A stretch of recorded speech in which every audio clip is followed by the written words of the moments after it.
جميلة جدا جميلة جدا، فرصة ممتازة وهدف أول.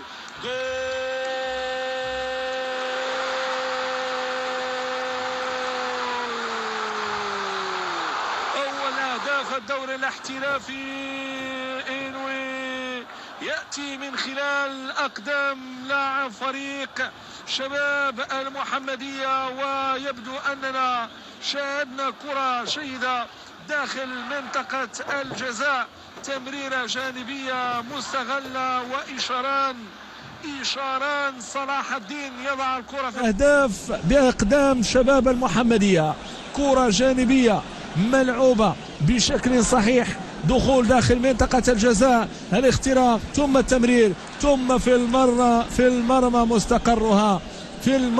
مستقرها عملية ناجحة وتمريرة جميلة جدا من أيوب بوشتا معلنا على أولى الأهداف. هذه هي البداية، هيرفي في التمرير، بوشتا في التمرير، في ثواني والكلمة هل تكون للمحمدية